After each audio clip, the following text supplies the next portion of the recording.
Hi, I'm Ryan Tripe for Inside Xbox, and we're here at Treyarch to give you a peek at the studio itself and also take a look at the developers, what it's like for them to work on a game like Call of Duty World at War. Now, do yourself a personal favor, because these guys are a little nutso about Nazi zombies. Keep a sharp eye out for little details here and there. You might learn something new. Let's take a look. Here's our reception area, and this is where we like to brandish a lot of the awards that we've sort of acquired over the years. We have a really long track record in the game industry, the Call of Duty franchise specifically. Over in this wing is actually where DLC is made. This is where Map Pack 3 was built. The studio has over 250 game developers in the areas of audio, art, animation, design, engineering, production, operations, and test.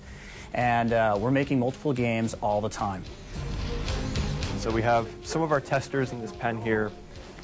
They work night and day, testing out the MP maps, a lot of work on the zombies. They really hammer that out. They do a great job. So for any given feature that we'll have in development at any given point, I'm looking at that feature at a broad stroke of how it will work with the rest of the game. So if you take something like a kill streak development effort, I'll go through and look at the feature at a 360-degree angle. So what is it like to play? What are the controls? What does it sound like? How is the art impacting that? And most importantly, how that feature impacts other features in the game.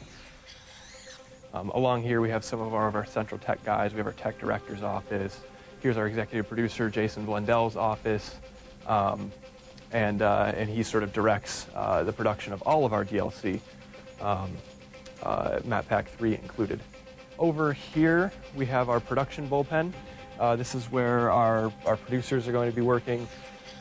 So one of the really neat experiences that we had was there was debate whether or not you could actually fire a light machine gun, which is a machine gun typically you'd find mounted to a vehicle or on sandbags with a bipod, if you could actually run around and fire one from the hip. So what we did was, to settle the argument, is we went out to Las Vegas, picked up a 30 cal machine gun, wrapped a wet rag around the barrel. There's literally no place to put your hand. We had ammo draping over our arms, and we're firing this weapon from the hip. It looked like a scene out of Predator. I mean, it was totally awesome. It was a lot of fun. And that's actually how we made the determination whether or not we could do it. So this is where the magic happens with the audio department. All right, so the headshot ping sound that you hear in MP is actually a hammer being hit on top of a helmet. Can you grab the helmet? It's hanging up outside.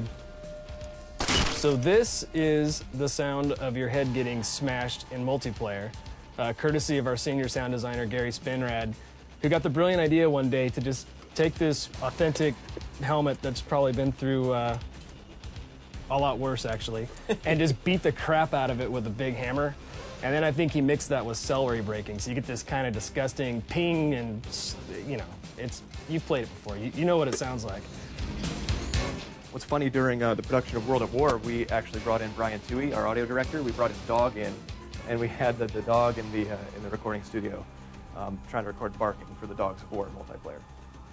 Thanks, Treyarch, for taking the time to show us the studio. And now I know so many of the community members believe they have found all the Easter eggs there are to find. But let me assure you, Treyarch says you're not even close. So I hope you paid close attention to what you just saw. Thanks so much for watching Inside Xbox.